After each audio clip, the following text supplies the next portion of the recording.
Welcome back, everyone, to Spoonful of Sugar. The following episode is about anesthetic agents. It's written by Tania Mulherkar. This is a highly detailed episode providing generous amounts of information for both Step 1 and Step 2 listeners. Let's have her introduce herself and take it away. Hey future doctors, thanks for tuning in to Spoonful of Sugar, a podcast made for medical students by medical students to help the medicine go down. My name is Tania Mulherkar. I'm a student at Drexel University College of Medicine, and I will be your host today. Imagine you are in the operating room setting up a patient for surgery. The patient is successfully put under anesthesia. As you help the surgery team reposition the patient, you notice the alarms beeping, indicating a blood pressure of 75/42 and a heart rate of 105. What medication would you give to help increase the patient's blood pressure back to normal range? In this episode, we will review common anesthetic agents, their properties, usage, and side effects. During this episode, I will be asking a lot of questions, so I encourage you to think about the answers and pause along the way if needed. Let's jump right into it. What are some classes of anesthesia? I'll give you a hint. I'm thinking of 3 broad classes. Alright, so there's general anesthesia, monitored anesthesia care, also known as sedation, and regional anesthesia. What does it mean to be under general anesthesia? The American Society of Anesthesiologists defines general anesthesia as a drug-induced loss of consciousness during which patients are not arousable even by painful stimulation.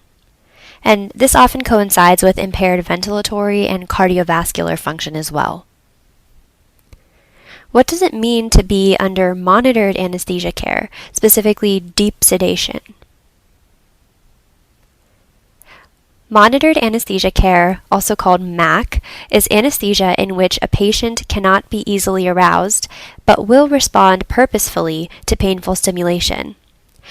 So just to review, what is the major difference between general anesthesia and deep sedation? The major difference is that under general anesthesia, patients will not respond to painful stimuli, whereas in sedation, they would respond purposefully. What is regional anesthesia?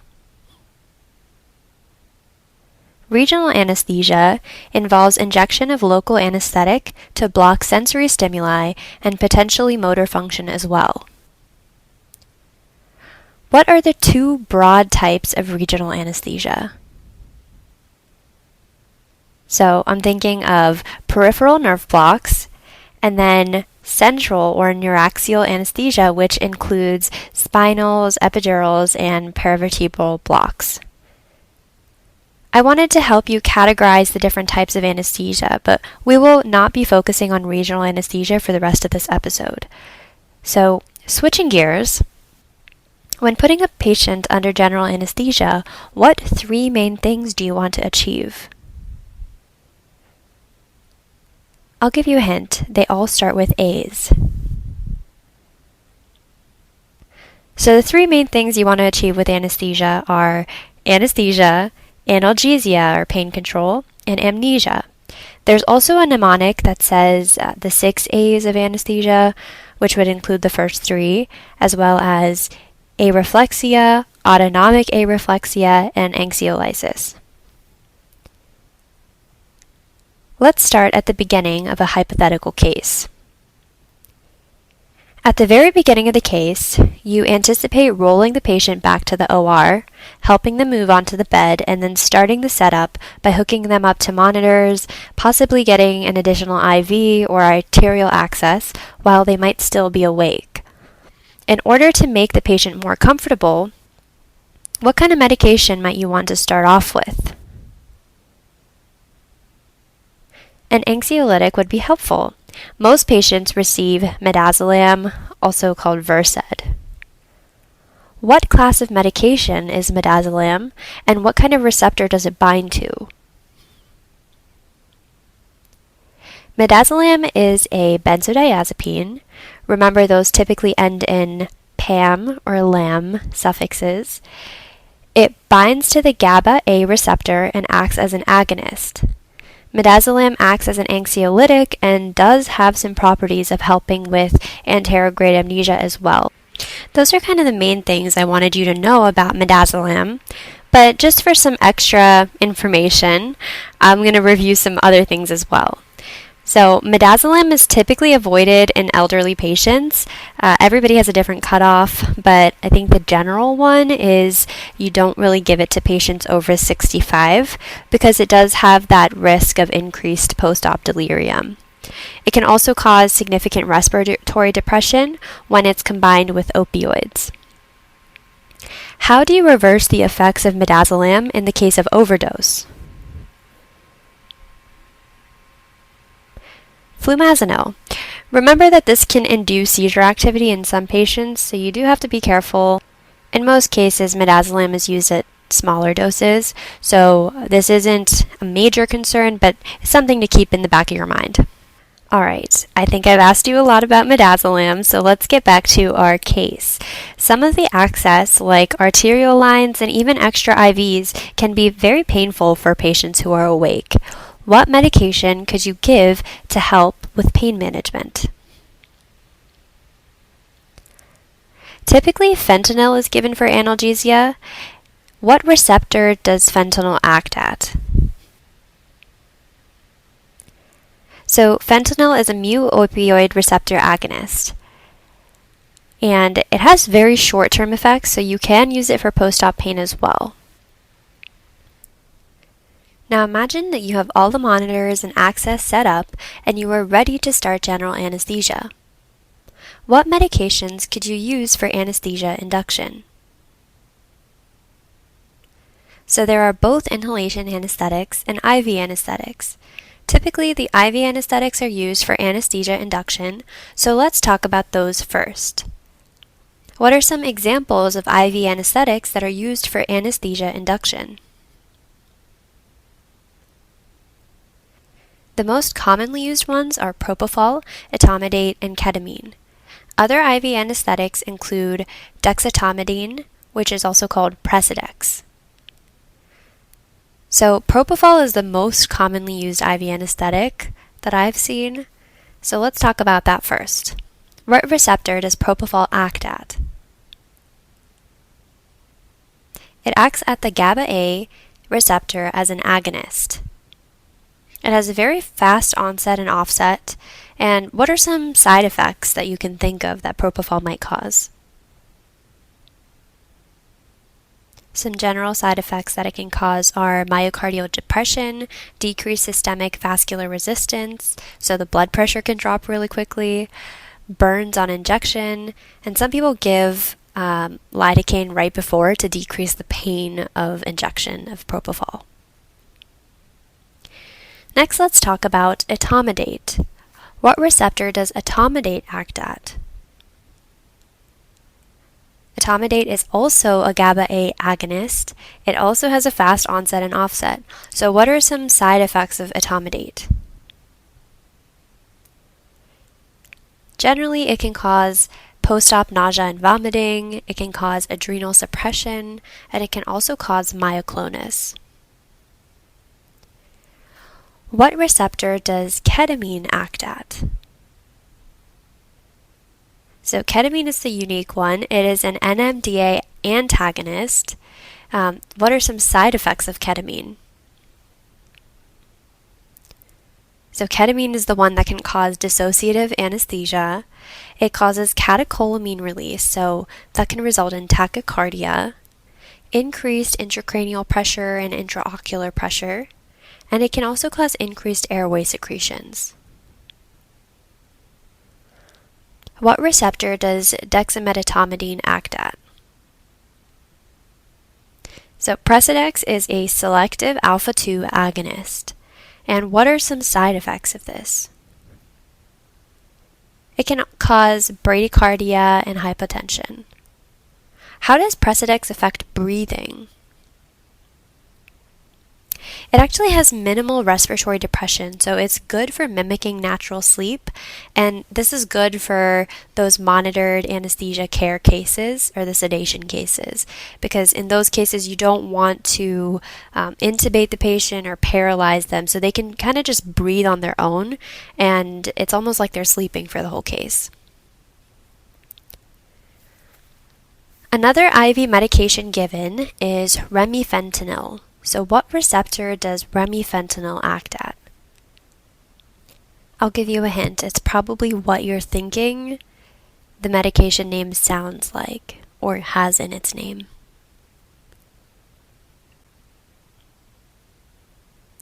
Just like fentanyl, it is a mu-opioid receptor agonist. What can it be reversed by? It can also be reversed by naloxone. I just wanted to talk about remifentanil in this episode because I saw it used in a lot of cool cases on my anesthesia rotation to help with pain control. So it is so good at pain control throughout a case that it prevents a patient from moving. And this is really useful in cases where the patients are not supposed to be paralyzed for neuromonitoring purposes. So in some neurosurgery and ENT cases, they're working very close to nerves and areas where they don't accidentally want to hit them. So they'll have a neuromonitoring tech in the room who is actively tracking the sensory and motor stimuli responses, and that's why you can't paralyze the patient during the case. So again, remifentanil in these cases is really useful for keeping the patient very still. So those are the main IV anesthetic agents. So we talked about propofol, etomidate, ketamine, dexametastomate, and remifentanil. So before going into detail about the inhalation agents, it's really important to understand the concept of minimum alveolar concentration, also abbreviated as MAC, not to be confused with monitored anesthesia care. So again, that's minimum alveolar concentration. What does 1 MAC of gas mean? 1 MAC of gas is defined as the concentration of inhalation agent that is needed to prevent movement in response to painful surgical stimulation in 50% of patients as measured by the end tidal concentration. So that's a fancy way of saying the concentration of inhalation anesthetic that is needed to keep approximately half of the patients still in response to painful surgical stimuli. And MAC with volatile agents is additive. That means if you're using multiple volatile anesthetic agents, you can add their MAC values for the total MAC. There are some factors in a patient that do affect the MAC. So some factors can increase MAC, some can decrease MAC, and this essentially alters the potency of the drug. So factors that increase MAC decrease the potency of the drug. It's kind of an inverse relationship. But that makes sense because if you're increasing the minimum alveolar concentration, that means you require more of the drug to achieve the desired effect. Whereas if you're decreasing the MAC, you decrease that concentration and you need less of the drug. So what are some factors that increase MAC, meaning you need more drug to achieve the desired effect? Some of these factors include infancy, a bunch of hypers, so hyperthermia, hyperthyroidism, hypernatremia, catecholamines, and then chronic opioid and chronic alcohol use. On the other hand, what are some factors that decrease MAC? Factors that decrease MAC include increased age, pregnancy, hypotension, hypothermia, sedatives, acute opioid use, acute alcohol intake, and lithium. I don't anticipate you'll be tested on these as a medical student, but it's important to keep in mind that increased age and pregnancy specifically are in that decreased MAC category, and thus those patients do end up requiring less of a drug to achieve the desired effect. Alright, so what are some examples of inhaled anesthetic agents? halogenated agents like isoflurane, sevoflurane, and desflurane, and also nitrous oxide. Do you know, out of the examples that I just gave you, which category is the most common agent used for maintenance of anesthesia in the US? So halogenated agents are actually the most common agents used for maintenance of anesthesia in the US, and what receptor do they primarily act on? Halogenated agents also act on the GABA A receptor as an agonist. Halogenated agents do have some side effects. So how do they affect the blood pressure? Halogenated agents actually cause dose-dependent vasodilation, which results in an overall decreased systemic vascular resistance. So what does that do to the blood pressure? Right, that would drop the blood pressure. How do the halogenated agents affect myocardial function? They can actually cause myocardial depression. And how are they eliminated? They're actually ventilated without significant metabolism, which is a good thing because they stay pretty much isolated to the lungs, and most of them do act as bronchodilators. Alright, the next side effect that I'm going to ask you about, you might have seen it a lot in your reading, but it is the one thing that halogenated agents specifically, as well as other medications that we'll get to, do have an increased risk of triggering. It's okay if you don't know where I'm going with this, but I'm actually hinting at the fact that all halogenated agents can trigger malignant hyperthermia, which is incredibly dangerous, and we'll talk about it in a bit. And you might see this in your reading, but in terms of the halogenated agents, your options are sevoflurane, isoflurane, and desflurane mainly. And out of those three, which is the most expensive and most irritating to the airway that can precipitate bronchospasm? This would be desflurane. So it's not used as much. I haven't actually seen it used at all. I mainly see iso and sevo used. And just generally, isoflurane is cheap and it can be used for maintenance, but it has the slowest offset and onset, and it is mildly irritating to the airway. Sevo, which is the one I've seen used most often, has a faster offset and onset than isoflurane, and it can be used for inhalation induction as well. Nitrous oxide is mainly used as an adjunct for anesthesia, induction, and emergence, so it's mainly used as like the beginning of the case and the very end of the case, and it allows for a decreased concentration of the halogenated agents. So some people like to use it for a little bit of a smoother and quicker wake up because you can really like turn down the halogenated agents towards the end of the case. I know that we briefly talked about the side effects of the different anesthetic agents, but I did want to simplify it for you and do a little bit of a recap. So, what effect do most anesthetic agents have on blood pressure? Most of the ones that we talked about result in hypotension. So remember that propofol is the most widely used intravenous anesthetic, and that causes a direct drop in the systemic vascular resistance. And we also just talked about the halogenated agents that also drop the SVR. So this really just works to drop the blood pressure in total. Let's go back to the case we discussed at the very beginning. So, just a reminder, we have started anesthesia induction, and the patient's blood pressure is now 75/42 and a heart rate of 105. What medication would you want to give to help increase the patient's blood pressure back to normal range?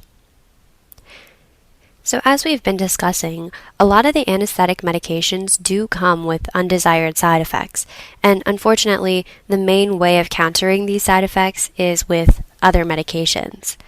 What class of medications do you imagine we use for countering this drop in blood pressure?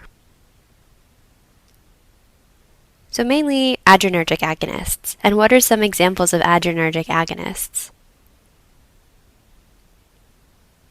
There's phenylephrine, ephedrine, epinephrine, and norepinephrine, otherwise known as Levophed. What receptor does phenylephrine act at? Phenylephrine primarily acts at the alpha-1 receptor, and what is the primary effect it has?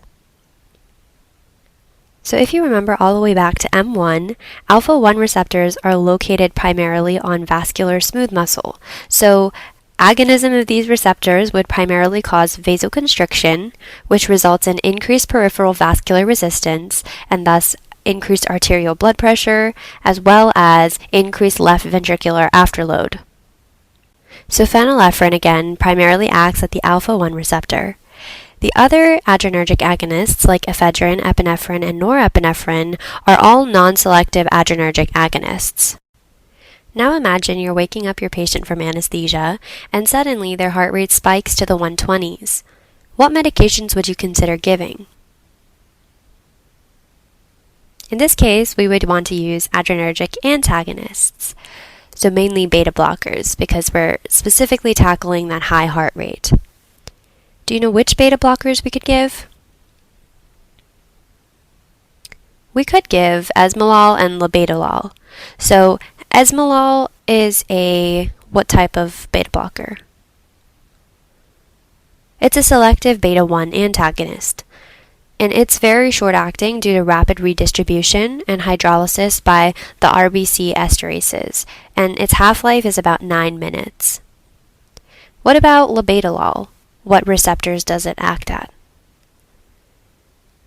Labetalol is actually a non-selective beta and alpha-1 antagonist, so it has greater effects on blood pressure than esmolol due to the alpha-1 effects it has. So whenever your patient is both tachycardic and hypertensive, labetalol would be a better option. All right, so I'm going to bring it back to what are the goals of anesthesia? Again, this is the 6 A's that we talked about. So we already talked about anesthesia, analgesia, amnesia, and anxiolysis. What's left? Next, we're going to talk about areflexia and movement inhibition. So what types of medication do you use to help with this? Paralytics. Good. What are the 2 types of paralytics? So there's depolarizing and non-depolarizing. What's an example of a depolarizing paralytic agent? This would be succinylcholine. And how does it work? It binds to the acetylcholine receptors in the postjunctional membrane, and it maintains ions in the open position, thus preventing repolarization of that membrane. And what electrolyte disturbance do you worry about the most when you're using succinylcholine? You worry about hyperkalemia. So what kinds of patients do you want to avoid use of succinylcholine in? I'll give you a hint. This is kind of important for emergency medicine and trauma. So you want to avoid succinylcholine use in patients you worry about hyperkalemia in. So that would be burn patients, crush injury patients, and then those who have prolonged immobilization. So you don't want to forget about your elderly patients who might be bedbound. What is another big side effect of succinylcholine? Succinylcholine can also be a trigger for malignant hyperthermia. So remember, the other medication we talked about being a trigger for malignant hyperthermia is the halogenated agents. And what medication can you give to reverse the effects of succinylcholine? All right, that was a trick question. There's actually no medication for reversal, and you basically just have to watch until the medication wears off. It takes about a few minutes. I know that sounds pretty scary, but in ECT therapy, they actually, the treatment is very short, so they just give succinylcholine at the beginning. You ventilate the patient for a bit, let them have a seizure, and then they basically just spontaneously start breathing pretty quickly. So how do the non-depolarizing paralytic agents work? Where do they bind? So they are actually competitive agonists to the acetylcholine receptors in the postjunctional membrane. So they will outcompete the acetylcholine binding to the receptor. What are some examples of non-depolarizing agents? So this would be rocuronium, vecuronium, and cisatracurium. So they mainly have curonium and curium endings. So the medications with a curonium ending, how are they metabolized? So they primarily have biliary, hepatic, and renal components to metabolism and excretion. What about cis-atracurium? This is a little bit different. How is it eliminated? So cis-atracurium actually spontaneously breaks down via Hoffman elimination. So this is a good medication to give in patients with renal failure. What medications would be helpful with reversal of the non-depolarizing paralytic agents? Again, these are the competitive acetylcholine antagonists. So you could use acetylcholine esterase inhibitors, or anything really that will increase acetylcholine at the membrane. This essentially blocks the breakdown of acetylcholine at the neuromuscular junction. It increases the ratio of acetylcholine to outcompete the antagonist. What's the most common acetylcholine esterase inhibitor that's used? Neostigmine is the most commonly used because it does not cross the blood-brain barrier. And what issues arise with acetylcholine esterase inhibitor use? It doesn't just act at the neuromuscular junction, it acts systemically, so you have to worry about some cholinergic side effects. And how do you combat this? You would give an anticholinergic agent in conjunction, so most commonly glycopyrrolate is used, and again, this does not cross the blood-brain barrier as well. There's also a newer drug on the block that can be used to reverse the non-depolarizing paralytic agents. You might have seen this used in practice. So this medication is called Sigamidex. It can be used on the paralytic agents that end in curonium. So basically it works by encapsulating the rocuronium and vecuronium molecules, and it prevents them from acting on the acetylcholine receptors. It works really quickly. It only takes a few minutes. The only downside is that it can be expensive. Now let's talk about a brand new patient scenario. Imagine you induce anesthesia using IV anesthetics, and then you turn on some volatile agents to maintain anesthesia for the case. Within 1 hour of starting general anesthesia, you start to notice that your patient's heart rate and skin temperature are going up.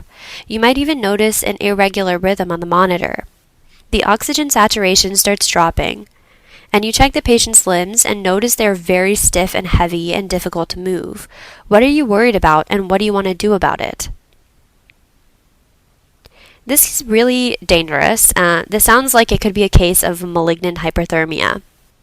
Some of the main symptoms of malignant hyperthermia include severe muscle rigidity or spasms, rapid shallow breathing and problems with low oxygen and high carbon dioxide, a rapid heart rate, irregular heart rhythm, dangerously high body temperatures, and excessive sweating. They can also have some patchy or irregular skin color that is basically mottled skin. What causes malignant hyperthermia? So some people do have a genetic predisposition to susceptibility, and most often the malignant hyperthermia sensitivity is related to an autonomic dominant mutation in the RYR1 gene, which codes for the ryanodine receptor. What does the ryanodine receptor normally do? So the ryanodine receptor normally sits in the membrane of the sarcoplasmic reticulum, and it's responsible for the release of calcium from the intracellular stores during excitation-contraction coupling in both cardiac and skeletal muscle.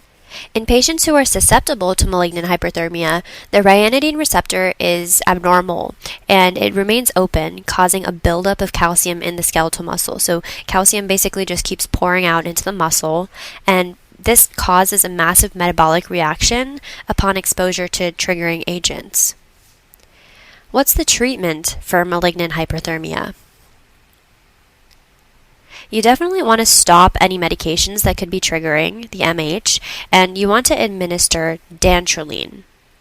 Other things that might help include hyperventilation, oxygen supplementation, cooling the body, extra fluids, and just general supportive care. Alright folks, that's all the new content I wanted to cover in today's episode, and now we're going to do a rapid review. So I'm just going to go through, ask some rapid fire questions, and do your best to answer. What's the main difference between general anesthesia and deep sedation? The main difference is that in general anesthesia, the patients would not respond to painful stimuli, whereas in deep sedation, they would respond purposefully. What are the main goals of anesthesia? So the three main things you want are anesthesia, analgesia, and amnesia. And if you extend it to the 6 A's mnemonic, you also want areflexia, autonomic areflexia, and anxiolysis. Midazolam is the most commonly given anxiolytic, and remember it's a benzodiazepine, which means it's a GABA A receptor agonist. What is the medication that's commonly given for analgesia at the beginning of a case, and what receptor does it act at? So we talked about fentanyl being given at the beginning of a case for analgesia, and it is a mu opioid receptor agonist. What are the most commonly used IV anesthetics for anesthesia induction? This includes propofol, etomidate, and ketamine. Other IV anesthetics include dexamedetomidine, also called Precedex. What receptor do most anesthesia agents act at? Most of them actually act at the GABA A receptor as an agonist. This includes propofol and etomidate, which are IV anesthetics, as well as the inhaled halogenated agents, which would be sevoflurane, isoflurane, and desflurane. What medication is associated with dissociative anesthesia? This would be ketamine, which is an IV anesthetic agent. What receptor does ketamine act at? It acts at the NMDA receptor as an antagonist. What receptor does dexamedetomidine act at? It acts as a selective alpha-2 agonist. What does 1 Mach of gas mean? A Mach of gas is defined as the concentration of inhalation agent needed to prevent movement in response to painful surgical stimulation in about 50% of patients, measured by end-tidal concentration. What are some factors that increase Mach? This would be infancy, hyperthermia, hyperthyroidism, hypernatremia, catecholamines, chronic opioid, and chronic alcohol intake. What are some factors that decrease Mach? This would be increased age and pregnancy mainly, as well as hypotension, hypothermia, sedatives, acute opioid and acute alcohol use, as well as lithium. What is the main effect of most anesthetic agents on the blood pressure, and what are some medications we can give to counteract this? Most of the anesthetic medications cause hypotension through direct drop in systemic vascular resistance, and we can give adrenergic agonists to counteract this, some of which we talked about are phenylephrine, ephedrine, epinephrine, and norepinephrine. When waking patients up from anesthesia, they often get tachycardic, so what medications can you give to counteract this? You can give beta blockers like esmolol, which is a selective beta-1 antagonist, which is pretty short-acting, and another option is labetalol, which is non-selective beta and alpha-1 antagonist, and it has greater effects on blood pressure, so it's also helpful to use this in cases that have hypertension as well. What kind of paralytic agent is succinylcholine, and how can it be reversed? Succinylcholine is a depolarizing paralytic agent, so it binds to the acetylcholine receptors, preventing repolarization of the membrane, and it cannot be reversed actually, you just watch until the medication wears off. What kind of paralytic agents are rocuronium, vecuronium, and cisatracurium? These ones are the non-depolarizing paralytic agents, and they act as competitive antagonists to the acetylcholine receptor. How do you reverse them? You can reverse them either by outcompeting the medication with increasing acetylcholine at the membrane with acetylcholinesterase inhibitors. The main one you would give is neostigmine. Or you could use sugammadex, which would encapsulate the medication and prevent it from acting on the acetylcholine receptor. What are some symptoms of malignant hyperthermia? This would be severe muscle rigidity, rapid shallow breathing and problems with oxygenation, a rapid heart rate, maybe an irregular heart rhythm, high body temperature, and excess sweating. What receptor do patients who have a susceptibility to malignant hyperthermia have an issue with? They have an issue with the ryanodine receptor. What is the treatment for malignant hyperthermia?